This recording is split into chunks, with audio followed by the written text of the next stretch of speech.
ప్రియ శ్రోతలు, మీ బైబిళ్ళు తెరవండి. ఈరోజు పాఠం యూదాపత్రిక 22-23 వచనాలు. జాగ్రత్తగా వినండి.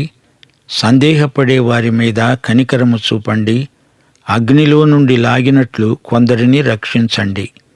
శరీర సంబంధమైన వారి అపవిత్ర ప్రవర్తనకు ఏమాత్రము ఒప్పుకొనక దానిని అసహ్యించుకుంటూ భయముతో కొందరిని కరుణించండి. కొందరు సందేహపడతారు. అట్టి వారిని సానుభూతితో చూడాలి. వారి పట్ల మనము సహనము కలిగి ఉండాలి. కొందరికి అన్నీ అనుమానాలే. సాత్వికముతో వారిని రాబట్టాలి గాని విసుక్కోకూడదు. ఏ విధముగానైనా వారిని ప్రభువు వద్దకు నడిపించాలి. దేవుని వాక్యాన్ని మనం నమ్మాలి. ఇతరులు నమ్మేటట్లు చూడాలి. కొందరికి ధర్మ సందేహాలు కలుగుతాయి. అట్టి వారిని మర్యాదగా చూడాలి. వారికి సందేహ నివృత్తి కలిగిందంటే వారు గొప్ప విశ్వాసులవుతారు. భయముతో కొందరిని రక్షించాలి. అగ్నిలో నుండి వారిని బయటికి లాగాలి. జకర్యా 3:2 వచనం. యెహోవా దూత సైతానుతో అన్నాడు, సైతాను, యెహోవా నిన్ను గద్దిస్తాడు. యెరూషలేమును కోరుకునే యెహోవా నిన్ను గద్దిస్తాడు. ఇతడు అగ్నిలో నుండి తీసిన కొరివి వలె ఉన్నాడు కదా. యెహోవా యెరూషలేమును కాపాడాలి అనుకున్నప్పుడు అగ్నిలో నుండి కొరివిని బయటికి తీస్తున్నాను అన్నాడు. రక్షించబడాలని కోరేవారికి ప్రభువు విమోచన ఎల్లప్పుడూ సిద్ధంగానే ఉన్నది. యూదా అంటున్నాడు, శరీర సంబంధమైన వారి అపవిత్ర ప్రవర్తనకు ఏమాత్రమూ ఒప్పుకొనవద్దు. శరీర సంబంధం అంటే ఏమిటి? శరీరం మితులకు లోనైన పదార్థం. శరీరం మనసు మీద ఎక్కువ ప్రభావం చూపుతుంది. శరీరం అంటే శరీర స్వభావం అని గ్రహించాలి. శరీర స్వభావాన్ని అలా వదిలిపెట్టేస్తే అది పశు ప్రవృత్తిలోకి దిగజారుతుంది. చివరికి పశువు కంటే హీనంగా ప్రవర్తిస్తుంది. అధోగతికి దిగజార్చుతుంది. ప్రకృతి సంబంధమైన ఆశలు శరీర స్వభావం ద్వారా దురాశలై మనిషిని నీచ స్థితికి పడలాగుతాయి. చెడుగు చేసే బుద్ధి బలం పుంజుకుంటుంది. అపవిత్ర ప్రవర్తన అసహ్యంగా పరిణమిస్తుంది. శరీరానుసారమైన మనస్సు దేవునికి విరోధం. శరీరము వలన డాగులు పడిన దుస్తులను అసహ్యించుకోవాలి. అవి మురికి బట్టలు. దేవునికి అవి దుర్వాసన కొడతాయి. ఆత్మానుసారులమై కొందరిని బలపరచాలి గాని శరీరానుసారులమై మనము బలహీనపడకూడదు. బలహీనులను చూచి సానుభూతితో వారిని పలకరించాలి, పరామర్శించాలి. మేము ఇతరులకు కీడు చెయ్యము అంటే సరిపోదు, మేలు చెయ్యాలి. మనుషులు వస్తువులు కారు, వ్యక్తులు. తప్పిపోయిన వారిని వెదకి రక్షించాలి గాని చెడిపోయిన వస్తువును పారేసినట్లు చేయకూడదు. యేసు ప్రభువు చెడ్డవారిని మంచివారిగా మారుస్తాడు. తప్పిపోయిన వారిని వెదకి రక్షించే మనసు లేకపోతే అది సంఘము ఎలా అవుతుంది? సంఘములోకి జొరబడిన దుష్టబోధకులు 3 వర్గాలుగా విభజించబడ్డారు. 1, కొందరు అబద్ధాల చేత ఆకర్షించబడిన వారున్నారు. అబద్ధాలకు అమ్ముడుపోయారు. వారిలో సంశయాలు, సందేహాలు ఎక్కువవుతున్నాయి. వారు ఎట్టి తీర్మానము తీసుకోలేకపోతున్నారు. అలాంటప్పుడు ఆత్మ సంబంధులు ఏం చెయ్యాలి? సందేహించే వారికి సరైన సమాధానం చెప్పాలి. అబద్ధాన్ని సత్యంతో ఎదుర్కోవాలి. మనలో యథార్థత, నిజాయితీ ఉండాలి. ఇతరులను సత్యమార్గానికి నడిపించాలి. మనలో అహంభావం ఉండకూడదు. సహనముతో మాట్లాడాలి. సరైన సమయంలో సరైన రీతిలో సహాయం చెయ్యాలి. ఆలస్యం చేస్తే కథ అడ్డం తిరగవచ్చు. మనం అధికారపూర్వకంగా ధైర్యంతో సమస్యను ఎదుర్కోవాలి. పిరికితనంతో మౌనం వహించకూడదు. ఇక 2వ వర్గం, అగ్నిలో కొందరు కాలిపోతున్నారు. వారిని మంటలో నుండి లాగి రక్షించాలి. మంటలు ఆర్పాలి. వారిని బలవంతాన బయటికి లాక్కురావాలి. తాము మంటలో కాలిపోతున్నట్లు వారికి తెలియదు. ఆత్యయిక పరిస్థితిలో, ప్రత్యేక సందర్భంలో అవతలి వ్యక్తికి ఇష్టం ఉన్నా లేకపోయినా ఆ వ్యక్తిని అగ్నిలో నుండి బయటికి లాగవలసిందే. ఇక మూడో వర్గం, కొందరిని మనం జాలితో కనికరంతో చూడాలి. పాపి ప్రమాదంలో ఉన్నాడు. అతనికి సహాయం చేసే వ్యక్తి తాను ప్రమాదంలో చిక్కుకోకుండా జాగ్రత్త పడాలి. అంటువ్యాధి సోకిన రోగికి చికిత్స చేసే వైద్యుడు తనకు ఆ వ్యాధి అంటకుండా జాగ్రత్త పడాలి. వైద్యుడా, నిన్ను నీవు స్వస్థపరుచుకో అని ప్రభువే చెప్పాడు గదా. శరీరం చేత అంటుబడిన దుస్తులను సైతం అసహ్యించుకోవాలి. వాటిని దూరంగా పారేయాలి. లేవియకాండం 13వ అధ్యాయం 47 నుండి 52వ వచనం వరకు కుష్ఠువ్యాధిని గురించి తీసుకోవలసిన జాగ్రత్త ఈ వాక్య భాగంలో వివరించబడింది. కుష్ఠుపొడ దుస్తులపై కనపడితే అట్టి పొడగల దుస్తులను 7 రోజులు ప్రత్యేకంగా ఉంచాలి. 7వ రోజు అతడు ఆ పొడను యాజకునికి చూపాలి. ఆ పొడ వ్యాపిస్తే అది కొరుకుడు కుష్ఠు, అపవిత్రమైనది. యాజకుడు ఆ వస్త్రాన్ని అగ్నితో కాల్చివెయ్యాలి. శ్రోతలు, ఈ సందర్భంలో యూదా అదే మాట అంటున్నాడు. శరీర సంబంధమైన అపవిత్రత అనగా శరీరము వలన డాగులు పడిన అంగీని దూరంగా పారేయాలి. దాన్ని అసహ్యించుకోవాలి. మనము ప్రభువులాగా పాపిని ప్రేమించాలి, పాపాన్ని ద్వేషించాలి. ఒక పాపిని పరిశుద్ధుడు పరిశుద్ధతలోకి నడిపించేటప్పుడు తాను మైలపడకుండా చూసుకోవాలి. ఇహలోక మాలిన్యము తనకు అంటకుండా జాగ్రత్త పడాలి. తాను విశ్వాసమునందు బలపడి ఉండాలి. బురదలో నుండి ఒక వ్యక్తిని పైకి లాగవలసిన నీవు ఆ బురదలో పడకుండా జాగ్రత్త పడాలి. ప్రవాహంలో కొట్టుకుపోతున్న వ్యక్తిని లాగబోయి నీవు ప్రవాహంలో పడి కొట్టుకుపోకూడదు. హగ్గయి 2వ అధ్యాయం 12-13 వచనాలు. ఎవడైనా పరిశుద్ధుడు అపరిశుద్ధమైనది ముట్టితే తాను అపవిత్రుడవుతాడు. అపవిత్రము నిన్ను ముట్టినా లేదా నీవు అపవిత్రమైనది ముట్టినా ఫలితం అపవిత్రమే. అయితే యేసు ప్రభువు మహాపవిత్రుడు. ఆయన పాపిని ముట్టితే పాపి పరిశుద్ధుడవుతాడు, లేదా పాపి యేసును ముట్టినా ఫలితం ఒకటే, పాపి పవిత్రుడవుతాడు. ఇతరులను క్రీస్తు కోసం సంపాదించేవారు జాగ్రత్తగా ఉండాలి. పాపమనే రోగాన్ని నిర్లక్ష్యంగా చూడకూడదు. అజ్ఞానాన్ని అజ్ఞానంతో ఎదుర్కొనలేము. సగం జ్ఞానమున్నా చాలదు. సోదరుడా, సోదరి, ఇదే యూదా సందేశం. శరీర సంబంధమైన వారి ప్రవర్తనకు ఏమాత్రము ఒప్పుకొనక దానిని అసహ్యించుకుంటూ భయముతో కొందరిని కరుణించాలి. వారిని బయటికి లాగాలి. ప్రియ శ్రోతలు, వింటున్నారా? విశ్వాసులు తమ విశ్వాసము పక్షాన పోరాడాలి. విశ్వాసాన్ని అభ్యాసము ద్వారా పెంపొందించుకోవాలి. విశ్వాసులు మామూలు మనుషులు కారు, ఏర్పరచుకొనబడిన వారు. విశ్వాసులను కాపాడేవాడు ప్రభువు. క్రీస్తునందు విశ్వాసులు దేవునికి ఎంతో ప్రియులు. యూదాపత్రిక సిద్ధాంత వ్యాసం కాదు. యేసుక్రీస్తును, ఆయన మహావ్యక్తిత్వాన్ని, ఆయన శిలువపై చేసి ముగించిన బలియాగాన్ని కించపరిచే దుష్ట బోధకుల బెడదను ఎదుర్కొనేందుకు యూదా ఈ పత్రిక రాశాడు. విశ్వాసులను బలపరచడానికి, తప్పుడు బోధలను తిప్పికొట్టడానికి ఈ పత్రిక విశ్వాసులకు ఎంతో ఉపయోగకరం. ఇది హెచ్చరిక పత్రిక. విశ్వాసమును క్రైస్తవులు కాపాడుకోకపోతే సంఘం నిర్వీర్యమై క్షీణిస్తుంది. పరిశుద్ధులకు ఒక్కసారే అప్పగించబడిన ఈ విశ్వాసం, విశ్వాస ప్రమాణం, విశ్వాస బోధ, వీటిని కాపాడుకోవలసిన బాధ్యత ప్రతి విశ్వాసిది. లేఖనానుసారమైన ప్రవర్తనే భక్తి. లేఖనాలకు భిన్నమైన ప్రవృత్తి భక్తి కాదు, అది అల్ప విశ్వాసం, అవిశ్వాసం. వాక్య ప్రత్యక్షం సంపూర్ణం. దీనికి ఎవరూ ఏదీ చేర్చకూడదు, అందులో నుంచి ఎవరూ ఏదీ తీసివేయకూడదు.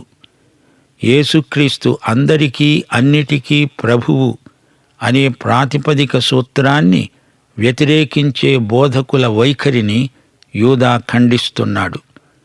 యేసు ప్రభుత్వాన్ని అంగీకరించని బోధకులు దుర్బోధకులు, వారి బోధ దుర్బోధ. 2 పేతురు 2:1 ఇదే మాట అంటోంది. అబద్ధ ప్రవక్తలు ప్రజలలో ఉండేవారు, అటువలనే మీలోనూ అబద్ధ బోధకులుంటారు. వీరు తమను కొనిన ప్రభువును కూడా విసర్జిస్తూ తమకు తామే శీఘ్రముగా నాశనము కలుగజేసుకుంటూ నాశనకరమైన భిన్నాభిప్రాయాలను రహస్యముగా బోధిస్తారు. వీరు మన అద్వితీయ నాథుడు ప్రభువు అయిన యేసును విసర్జిస్తారు. దేవుని తీర్పు ఇలాంటి వారిపై కృమ్మరించబడుతుంది అనటానికి చారిత్రక దృష్టాంతాలు తెచ్చి చూపుతున్నాడు యూదా. చరిత్ర మనకు నేర్పే పాఠాలు నేర్చుకోకపోతే చరిత్ర మళ్లీ పునరావృతమవుతుంది. ఇది యూదా పత్రికలోని ముఖ్యోద్దేశ్యం. అరణ్యంలో ఇశ్రాయేలు తిరిగిన విధానం, వారి అవిధేయత, దానివల్ల కలిగిన దుష్ఫలితాలు మొదలైన అంశాలను యూదా ఈ చిన్న పత్రికలో చర్చించాడు. కాదేషు బర్నియాలోని విషాద సంఘటన నేటి విశ్వాసులకు బోధిస్తోంది. సంఖ్యాకాండం 14వ అధ్యాయమంతా కాదేషు బర్నియా విషాదగాథ. యెహోషువ, కాలేబు ఎంతగానో చెప్పారు, యెహోవా మనకు తోడై ఉన్నాడు, వారికి భయపడకండి. మోషే ఎంతగానో దేవుణ్ణి వేడుకున్నాడు. ఇశ్రాయేలీయుల సణుగును దేవుడు సహించలేకపోయాడు. దేవుడన్నాడు, మీ శవాలు అరణ్యంలో రాలుతాయి. 20 ఏండ్లు మొదలుకొని పైప్రాయము కలిగి నాకు విరోధముగా సణిగిన వారందరూ రాలిపోతారు. మీ శవాలు ఈ అరణ్యములో క్షయమయ్యే వరకు మీ పిల్లలు ఈ అరణ్యములో 40 ఏండ్లు తిరుగాడుతారు. ఈ అరణ్యములో మీరు క్షీణించిపోతారు, ఇక్కడే చనిపోతారు. ఇశ్రాయేలు సణుగుకు కారణమైన నివేదికను తెచ్చినవారు తెగులు చేత చచ్చారు. ఆ తరంలో బ్రతికిన వారు ఇద్దరు, యెహోషువ, కాలేబు. మోషే వారితో అన్నాడు, మీరు యెహోవా మాట మీరుతారా? అది కొనసాగదు. యెహోవా మీ మధ్యన లేడు. మీ శత్రువుల ఎదుటే మీరు హతమైపోతారు. మీరు యెహోవాను అనుసరించటం మానారు గనుక యెహోవా మీకు తోడై ఉండడు. ప్రియ శ్రోతలు, ఇది చరిత్ర. 1 కొరింథీ 10:15 పౌలు ఉపదేశిస్తూ గత చరిత్ర ప్రయోజనమేదో పేర్కొన్నాడు. అన్నాడు, 1 కొరింథీ 10:1-5 మన పితరులందరూ మేఘము క్రింద ఉన్నారు, వారందరూ సముద్రములో నశించిపోయారు. అందరూ మోషేను బట్టి మేఘములో సముద్రములో బాప్తిస్మము పొందారు. అందరూ ఆత్మ సంబంధమైన ఒకే ఆహారమును భుజించారు.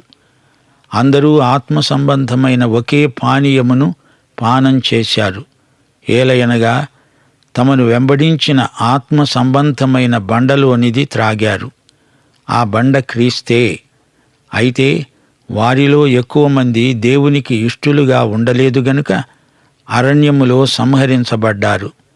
శ్రోతలు, పౌలు చరిత్రలోని సంఘటనలను మనకు జ్ఞాపకం చేస్తూ పాఠం నేర్చుకోండి అంటున్నాడు. వారు ఆశించిన ప్రకారం మనము చెడ్డవాటిని ఆశింపకుండునట్లు ఈ సంగతులు మనకు దృష్టాంతములుగా ఉన్నవి అంటున్నాడు పౌలు. చరిత్ర మనకు ఆధ్యాత్మిక పాఠశాల.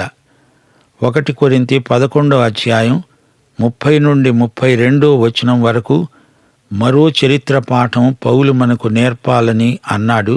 అవిధేయత వల్ల మీలో అనేకులు బలహీనులయ్యారు, రోగులయ్యారు, చాలామంది నిద్రించారు, అనగా చనిపోయారు.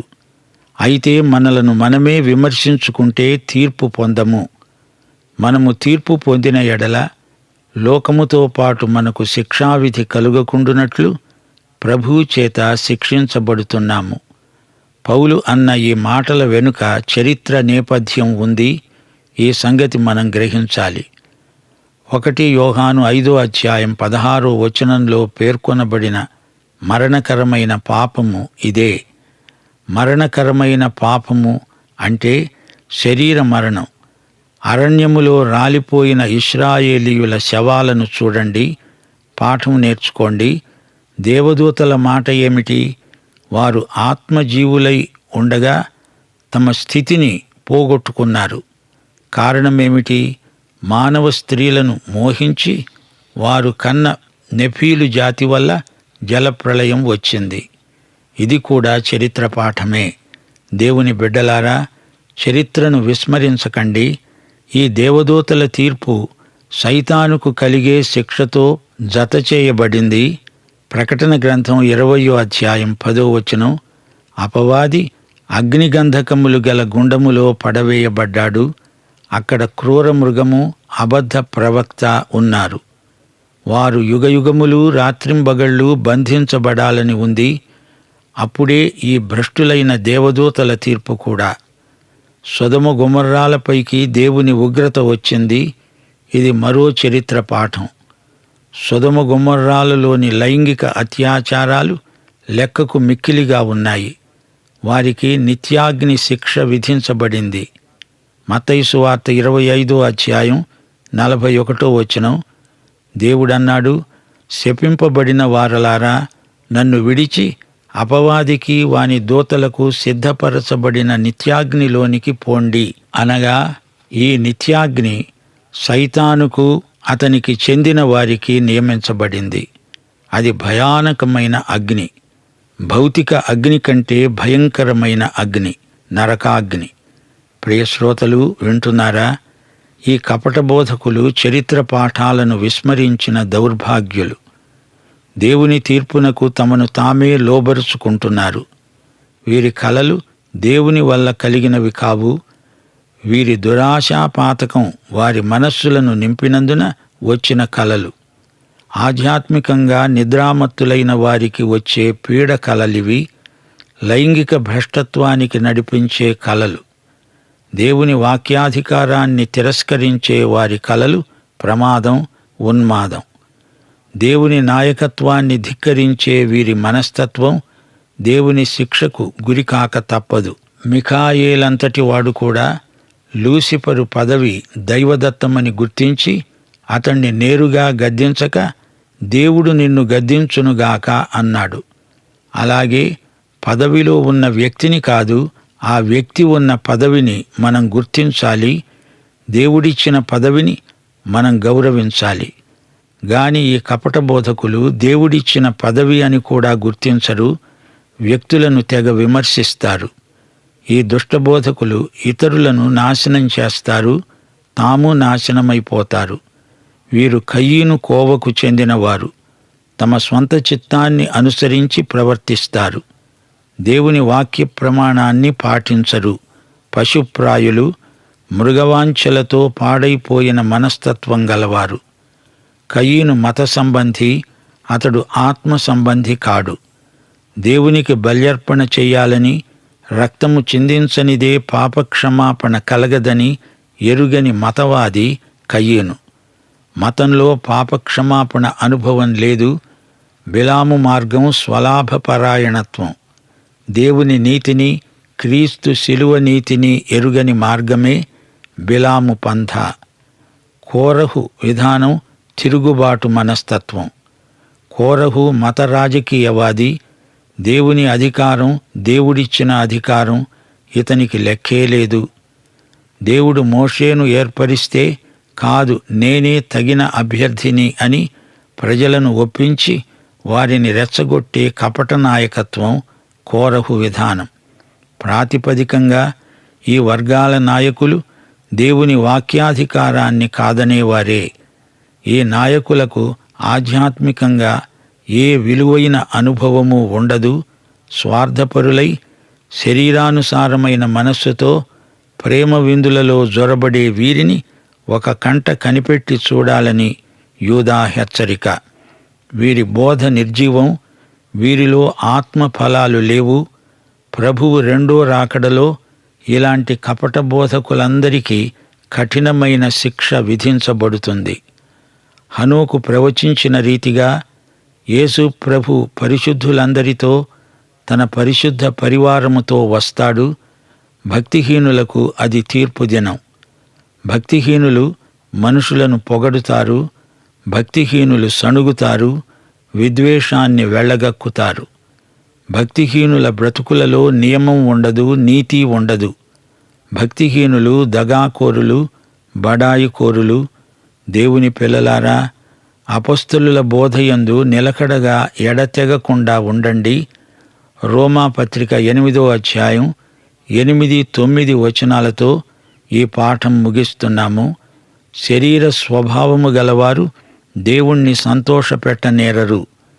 దేవుని ఆత్మ మీలో నివసించి ఉన్న ఎడల మీరు ఆత్మ స్వభావము గలవారే కాని శరీర స్వభావము గలవారు కారు.